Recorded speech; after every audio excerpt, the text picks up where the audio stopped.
आज हम पढ़ने जा रहे हैं पाठ 12। बात तो तब है जब आप बिक जाए। तो उसमें प्रसिद्ध कवि बाबा नागरजन से बातचीत के विषय में हम इस पाठ में पढ़ेंगे। इस पाठ का उद्देश्य क्या है बच्चों?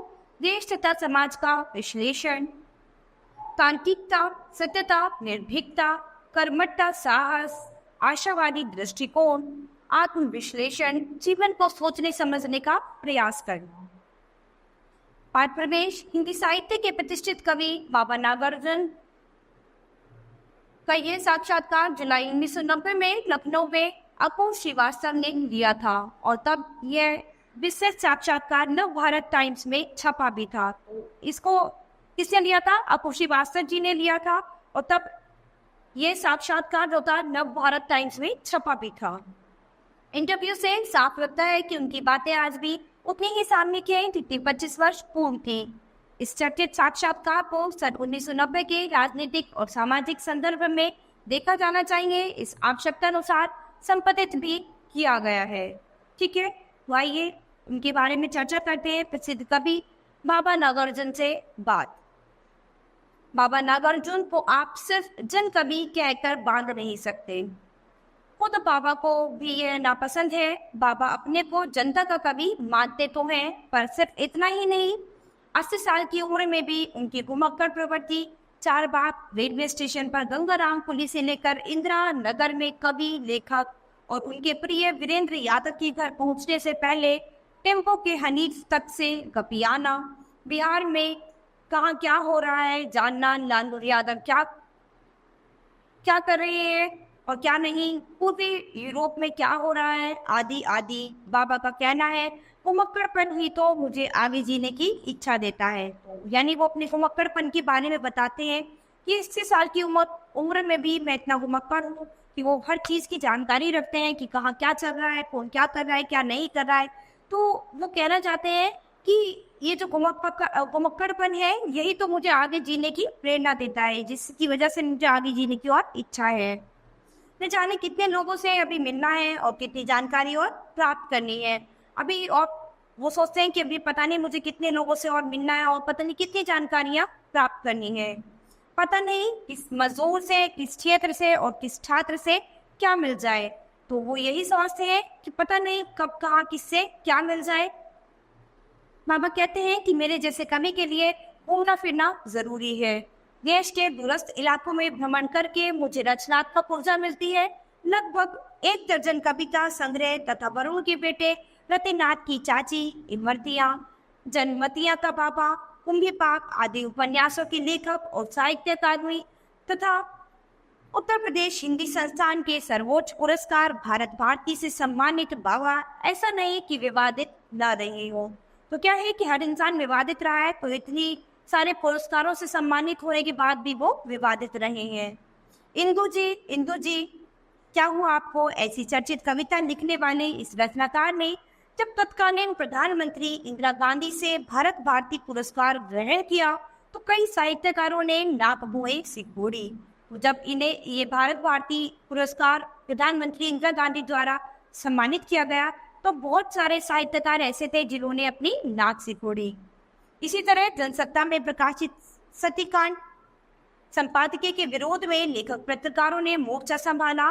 तो उस अवसर पर जारी ज्ञापन में बाबा ने नंबर 1 पर हस्ताक्षर किए, पर जब दबाव पड़ा तो ये कह दिया कि मैंने बिना पढ़े ही अपने दस्तखत कर दिए थे। लोगों ने बाबा की आलोचना भी की, तो वहां पर लोगों ने इस वजह से बाबा की आलोचना भी की थी। अब प्रश्न क्या था? एक तरफ आपने देश भर में गली गली चौराहे चौराहे पर इंदु जी क्या हुआ आपको कविता लिखकर इंदिरा गांधी की जमकर आलोचना की और आपातकाल में जेल भी झेली। बाद में उन्हीं इंदु जी से आपने भारत भारती पुरस्कार ग्रहण किया। तो लोगों ने उनसे प्रश्न किया कि एक तरफ तो आपने इंदु जी क्या हुआ आपको, उस कविता में आपने प्रधानमंत्री इंदिरा गांधी जी की आलोचना की है और आपातकाल में इस वजह से उन्होंने जेल भी झेली, और आज उसी इंदु जी कविता की वजह से आप भारत भारती पुरस्कार उन्हीं से ग्रहण कर रहे हैं। तो ऐसा क्यों? इंदिरा गांधी के शासन के खिलाफ मैंने कविताएं लिखी है। उन्होंने उत्तर दिया कि मैंने इंदिरा गांधी के शासन के खिलाफ क्या है कविताएं लिखी। जर्जर शासन व्यवस्था के खिलाफ कविताएं लिखना मेरा धर्म है। शासन हो किसी का भी हो, अगर वह समाज के अनुकूल नहीं है तो मेरा विरोध मुकर रहेगा। रही बात पुरस्कार की, तो जनता का पैसा है, उसने ही कर दिया है। उन्होंने कहा कि अगर हमारे देश में शासन के विरुद्ध कोई बात चलेगी, तो शासन में कुछ अनुकूल, हमारे समाज की कुछ कोई चीज़ अनुकूल नहीं है, तो मैं इसके विरोध जरूर लिखूंगा। और रही बात पुरस्कार की, तो ये तो जनता का पैसा है और जनता की कर से ही मुझे पुरस्कार मिला है। अगर वो मुझे मिला तो बुराई क्या है? संस्थान मेरे तेवर जानता था, उसके बावजूद उसने मुझे पुरस्कार दिया, तो लेने में बुराई क्या है? फिर शासन से हमें कई चीजें मिलती हैं। बात तो तब है जब आप बिक जाएं, आपके तेवर भिन्न हो जाएं, पर मेरे तेवर पुरस्कार पाने के बाद भी बदले नहीं, चाहे वो कोई भी सरकार हो। मेरा विरोध सरकार से है। उन्होंने कहा कि मैं पुरस्कार पाने के बाद या किसी भी चीज से मेरे तेवर नहीं बदलेंगे, मेरा विरोध सरकार से है, चाहे फिर वो सरकार किसी की भी हो। तो वो क्या है, वो अपने देश शासन काल के विरोध में उन बातों को उन्होंने लिखा था। तो उनका सरकार से मतलब नहीं था, ना ही सरकार के किसी एक या दूसरे व्यक्ति से था। उनका मतलब संस्कार से इससे था कि जो कुछ सरकार के द्वारा गलत किया जा रहा है उसे रोका जाए। इसके बाद दूसरा प्रश्न था, अब सवाल है वर्तमान सरकार का। वीपी सिंह के प्रधानमंत्री का कार्यकाल, महंगाई आसमान छू रही है, सांप्रदायिक शक्तियां सिर उठा रही हैं, हिंदू मुसलमानों को मठाधीश लड़वा रहे हैं और कई मुद्दे ऐसे सामने हैं जिनको देखकर लगता है कि सरकार दबाव में काम कर रही है। यह सब इस लिहाज से भी महत्वपूर्ण है जब आपने बीपी सरकार के चुनाव प्रचार के दौरान उनके समर्थन में कविताएं पढ़ी, पर अब आपकी लेखनी उनके विरोध में नहीं चल रही है। तो उन्होंने कहा कि पहले तो आप इनके विरोध में सब चीजें चला रहे थे, लेकिन अब आपकी लेखनी इनके विरोध में क्यों नहीं चल रही है कि महंगाई इतनी आसमान छू रही है, सब कुछ हो रहा है, इतना सब कुछ बदलाव हो रहा है, तो अब आप क्या है ये सब क्यों नहीं कर रहे हैं? तो उन्होंने उत्तर दिया, वीपी सिंह के समर्थन में मैंने विचार किया, उस समय की जरूरत थी। मैं व्यंग्य लिखता हूँ और जो कविता के रूप में सामने आता है, पर क्या वीपी सरकार को पूरा समय दिया हमने काम करने का? उन्होंने कहा कि हमने वीपी सरकार को काम करने का पूरा समय ही नहीं दिया है। अभी तो सरकार को काम करते हुए 6 महीने हुए हैं, तो 6 महीने में सरकार कुछ भी नहीं कर सकती है। 6 महीने में तो एक बच्चा पैदल भी नहीं चल सकता। फिर सरकार तो पिछले 20-30 साल के संदर्भ में देखना चाहिए। तो वो कहना चाहते थे कि 6 महीने में एक बच्चा पैदल भी नहीं चल सकता है, तो हमें सरकार के काम को है कम से कम 20-30 साल के संदर्भ में देखना चाहिए, और अभी 6 महीने में हम उनके काम का ऐसे अंदाजा नहीं लगा सकते हैं। प्रश्न, लेकिन महंगाई का मसला, अब दूसरा प्रश्न था महंगाई का मसला, उसका क्या होगा? उन्होंने उत्तर दिया, हाँ यह एक मसला है जिससे सब परेशान है। मुझे लगता है कि अगर यही हालत रहे तो महंगाई को लेकर सरकार की पिटाई हो जाएगी। उन्होंने कहा कि अगर महंगाई इसी कदर ही बढ़ती चली गई तो एक दिन महंगाई को देखते हुए सरकार की पिटाई हो जाएगी। इस पिटाई का पहला चरण उपचुनावों से में हार से होगा। अगर ये चेत जाएंगे तो अच्छा होगा, नहीं तो रोएंगे। दरअसल इसकी वजह हमारे प्रतिनिधियों का अपना लालच भी है। वे ट्रांसफर पोस्टिंग में ज्यादा ध्यान रखते हैं, जनता से जुड़े काम पर कम। उन्होंने कहा कि इस काम पे क्या है, हमारे जो प्रतिनिधि है उनका सबका अपना लालच है, क्योंकि वे ट्रांसफर पोस्टिंग में ज्यादा ध्यान रखते हैं और जनता से जुड़ी चीजों में बहुत ही कम। जनता को महंगाई कम करने के लिए विधायकों सांसदों पर जोर डालना चाहिए। बिल्कुल उसी तरह से जिस तरह से महाभारत सीरियल के प्रसारण के दौरान बिजली न आने पर बिजली वाले जनता की मार से डरते थे। तो क्या था कि वो एक उदाहरण देते हैं कि जब महाभारत सीरियल का प्रसारण आता था उस समय बिजली चली जाती थी, तो बिजली ना आने पर तो लोग क्या थे, जनता, बिजली वाले लोग जो थे वो जनता की मार से डरते थे कि इस समय पर बिजली चली गई कहीं लोग हम पर आक्रमण न कर दे। तो उसी तरह से लोगों को विधायक और सांसदों पर जोर डालना चाहिए कि अगर इस तरह की महंगाई ज्यादा बढ़ाई जा गई तो क्या है, उनकी पिटाई होगी। उसी तरह जनता को भी अपना दबाव जनप्रतिनिधियों पर बनाना चाहिए कि अगर महंगाई पर रोक नहीं हो तो उन्हें मान पड़ेगी। तो ये करना बहुत ही जरूरी था। इसके बाद दूसरा प्रश्न आता है, सांप्रदायिक शक्तियों जो सिर उठा रही है उनका क्या इलाज है? उन्होंने उत्तर दिया, इनका इलाज आप हैं, हम हैं। तो इनका इलाज और कोई भी नहीं है, आप और हम ही हैं। इन मठाधीशों से हमें भी लड़ना होगा और इसमें शासन को काफी इच्छा शक्ति प्रदर्शित करनी होगी, लेकिन किसी एक धर्म या जाति के साथ नहीं। वैसे इस मामले में विश्व हिंदू परिषद, बाबरी मस्जिद, संघर्ष समिति की आलोचना की जा सकती है। हमें हिंदू परिषद बाबरी कमेटी से कहना होगा कि पहले हमारे गांव के मंदिर मस्जिद ठीक कराओ, फिर अयोध्या की बात करना। जनता का यह रुख मठाधीशों को हतोत्साहित करेगा। क्या है कि उन्होंने कहा कि इस काम के लिए हमें ही आगे बढ़ना पड़ेगा। इस मामले में क्या है, हमें ही संघर्ष करना पड़ेगा कि सबसे पहले ये काम हमारे, इसके लिए ये काम कराइए, ये सब बाकी सब काम बाद में होंगे। इसके बाद अलग प्रश्न आता है, वर्तमान सामाजिक हालत को आप किस संदर्भ में देखते हैं? तो आज के समय में जो ये सामाजिक हालत चल रही है, आपको आप इसको किस नजरिए से देखते हैं? उन्होंने उत्तर दिया, समाज में हमारे सामने एक युगीन संकट है। अभी हमारे सामने समाज में एक युगीन संकट है। क्या है? सामाजिक प्रक्रियाएं कम हो गई हैं। वजह है कि जनता 2 जून की रोटी में लगी है। उसे रोटी की चिंता है, उसे 11 महीने बाद मकान खाली करने की चिंता है, उसे बेटे के रोजगार की चिंता है, उसे आपसे झगड़े की चिंता है। ये सब हमें धीरे धीरे और विरासत में पूर्व सरकार ने खाने में परोस कर दिए हैं। क्या है कि आज के समय में लोगों को क्या है, अपने ही चिंता है। किसी को रोटी की चिंता है, किसी को 11 महीने बाद मकान की चिंता है, खाली करने की चिंता है, किसी को बेटे के रोजगार की चिंता है, किसी को आपसी झगड़े की चिंता है। सब इधर उधर क्या है, अपने आपसी विरासत में लगे हुए हैं, जो कि पूर्व सरकार ने थाली में परोस कर हमें दिए हैं। उनकी खाई को और चौड़ा किया है। फिर इस समय समाज में हो रहा विचित्र उथल पुथल कोई समीकरण बनने नहीं दे रहा। चुनाव में मेल मिलाप के समीकरण कुछ जरूर दिखते हैं, पर तत्काल बाद बिखर जाते हैं। दूसरी ओर हमें दिखावा खाया जा रहा है। अब दूसरी ओर से हमें एक दिखावा भी खाया जा रहा है कि लोग दिखावे पे दुनिया मरे जा रही है। आज लोगों की प्राथमिकताएं बदल गई है। रोटी के बाद आदमी को लिपस्टिक और दारू चाहिए। तो पहले क्या था, लोगों को केवल रोटी चाहिए थी। अभी आज लोगों को रोटी के बाद लिपस्टिक और दारू भी चाहिए। दिखावे की वजह से ही आसानी से मिलने वाली चीजों को छोड़ा जा सकता है। पहाड़ी लड़के भाग कर तराई में इसलिए आते हैं क्योंकि गांव में यदा कदा लौटने पर उनका सम्मान बढ़ता है। चाहे वे सड़कों पर बने ढाबों में बर्तन धोते हो, पर गांव में शादी के वक्त उनकी पात्रता बढ़ जाती है। तो क्या है, जो लड़के पहाड़ी इलाकों में क्या है तराई करते हैं, वो चाहे जब वो अपने गांव में आते हैं तो क्या है उनका मान सम्मान बढ़ता है, चाहे वो कहीं किसी ढाबों पर बर्तन क्यों ना धोते हो।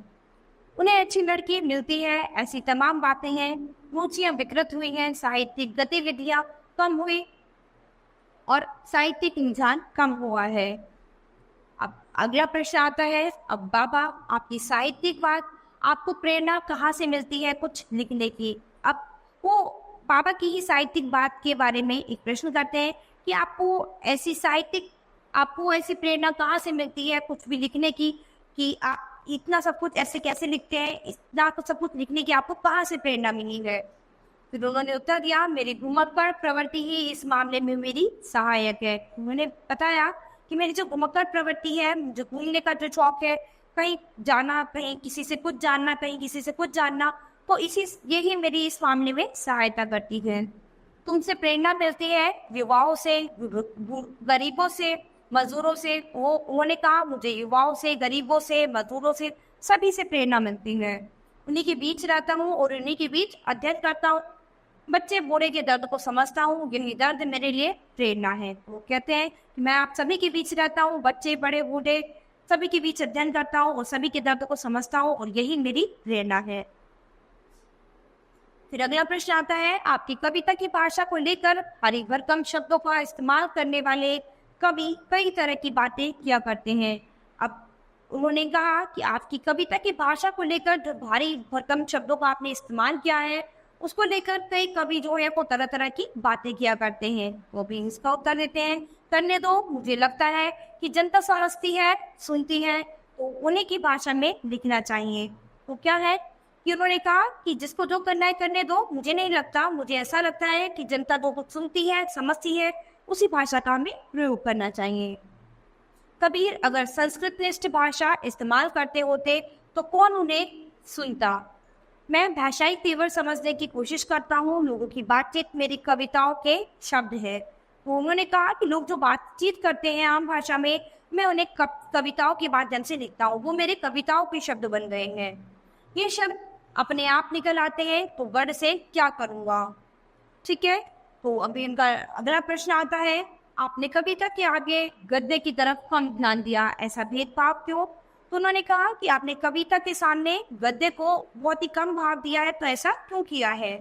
उन्होंने उत्तर दिया, दरअसल गद्य के लिए जमकर बैठना होता है, जबकि कविता में ऐसा नहीं है, और मेरी प्रकृति विरुद्ध गद्य जाता है, जबकि गद्य को मैं ज्यादा महत्वपूर्ण मानता हूँ, लिखना भी चाहता हूँ, पर क्या करूँ? तो उन्होंने कहा कि उसके लिए जमकर बैठना पड़ता है। मैं गद्य को अधिक पसंद करता हूँ, लेकिन फिर भी मैं ये नहीं कर पाता हूँ। मैं क्या करूँ? मैं लिखना चाहता हूँ पर नहीं लिख पाता हूँ, क्योंकि उसके लिए उन्हें जमकर बैठना पड़ता है, एक धैर्य के साथ उनको लिखना पड़ता है, इसीलिए। अगला प्रश्न आता है, आजकल आप क्या लिख रहे हैं? उन्होंने उत्तर दिया, कुछ नहीं, अब मेरी वो उम्र नहीं कि मैं आपकी तरह से तेज बाल झाड़ूं और कुछ करने की कोशिश करूं। तो उन्होंने कहा, अब मैं आजकल कुछ भी नहीं लिख रहा हूं, क्योंकि अब मेरी वो उम्र नहीं रही। क्या जरूरत है? जब जरूरत होगी समाज को मेरी कविताओं की, तो वे सहज ही सामने आ जाएंगी। जब समाज को मेरी कविताओं की जरूरत होगी, तो वो अपने आप सामने आ जाएंगी। इसके लिए बहुत यत्न नहीं करना पड़ेगा, तो इसके लिए कुछ भी करना नहीं पड़ेगा। जब लोगों को लगेगा कि मेरी कविताएं उनके लिए जरूरी है, तो वो उनके सामने अपने आप आ जाएंगी। अगला प्रश्न, पहले कुछ साहित्यिक गतिविधियां होती थी, समय मिलने पर लोग पढ़ते लिखते थे, पर अब दूरदर्शन के कार्यक्रमों ने इन सब पर रोक सी लगा दी है। दूरदर्शन की वर्तमान स्थिति पर आपकी क्या टिप्पणी है? तो उनका अगला प्रश्न क्या था कि पहले लोग साहित्यिक गतिविधियों की तरफ ध्यान देते थे, लेकिन आजकल लोग उन्हें पढ़ना नहीं चाहते, क्योंकि दूरदर्शन के ऐसे इतने कार्यक्रम आ गए हैं, तो उन्होंने इन साहित्यिक गतिविधियों पर रोक लगा दी है। लोग दूरदर्शन की वर्तमान स्थिति को देखते हुए आप इस पर क्या कहना चाहेंगे? तो उन्होंने उत्तर दिया, दरअसल दूरदर्शन अब बुद्धि हत्या का केंद्र हो गया है। तो उन्होंने दूरदर्शन को लोगों की बुद्धि की हत्या का केंद्र बताया है, कि लोगों की बुद्धि इससे एकदम खत्म हो जाएगी। शायद इसलिए जहाँ कहीं मैं जाता हूँ तो पूछ लेता हूँ कि आपके घर में टीवी कितना चलता है, और जहाँ आप ठहराएंगे वहाँ तो वो नहीं होगा। इसीलिए वो कहते हैं कि मैं जहाँ कहीं भी जाता हूँ तो ये पूछ लेता हूँ कि आपके घर में कितना टीवी चलता है, आप कितनी देर तक देखते हैं, और जहाँ मैं ठहरूंगा वहाँ तो ऐसा नहीं होगा ना। तो इसीलिए उन्होंने बताया है कि आज के टाइम में लोग टीवी पर इतना ध्यान दे रहे हैं, तो पुरानी कविताएं, निबंध, कहानियां, इनके बारे में लोग रुचि नहीं रहे। लोगों को पढ़ने लिखने का शौक ही खत्म हो गया है। तो इसी के बारे में उन्होंने इसमें बताया है। अगला सवाल, बाबा कहीं तो आशा की किरण आपको दिखती होगी। तो अब अगला सवाल उनसे पूछते हैं कि बाबा कहीं से तो आपको कोई आशा की किरण दिखाई देती होगी। उन्होंने उत्तर दिया, हाँ, आने वाले दिनों में लगता है युवा कुछ करेंगे। उन्होंने कहा कि हाँ, मुझे ऐसा लगता है कि शायद युवा लोग आने वाले समय में कुछ करेंगे।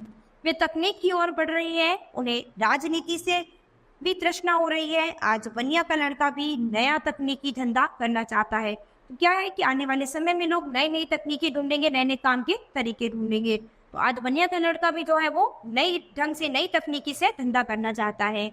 इससे स्वरोजगार पनपेगा, बेरोजगारी खत्म होगी। यह एक शुभ लक्षण है, बस और कुछ नहीं। उन्होंने कहा कि इससे बेरोजगार खत्म होगा, और क्या है, सभी को रोजगार मिलेगा, और यही शुभ लक्षण है, बस और कुछ नहीं। तो ये अंकुश श्रीवास्तव जी द्वारा लिखी गई है।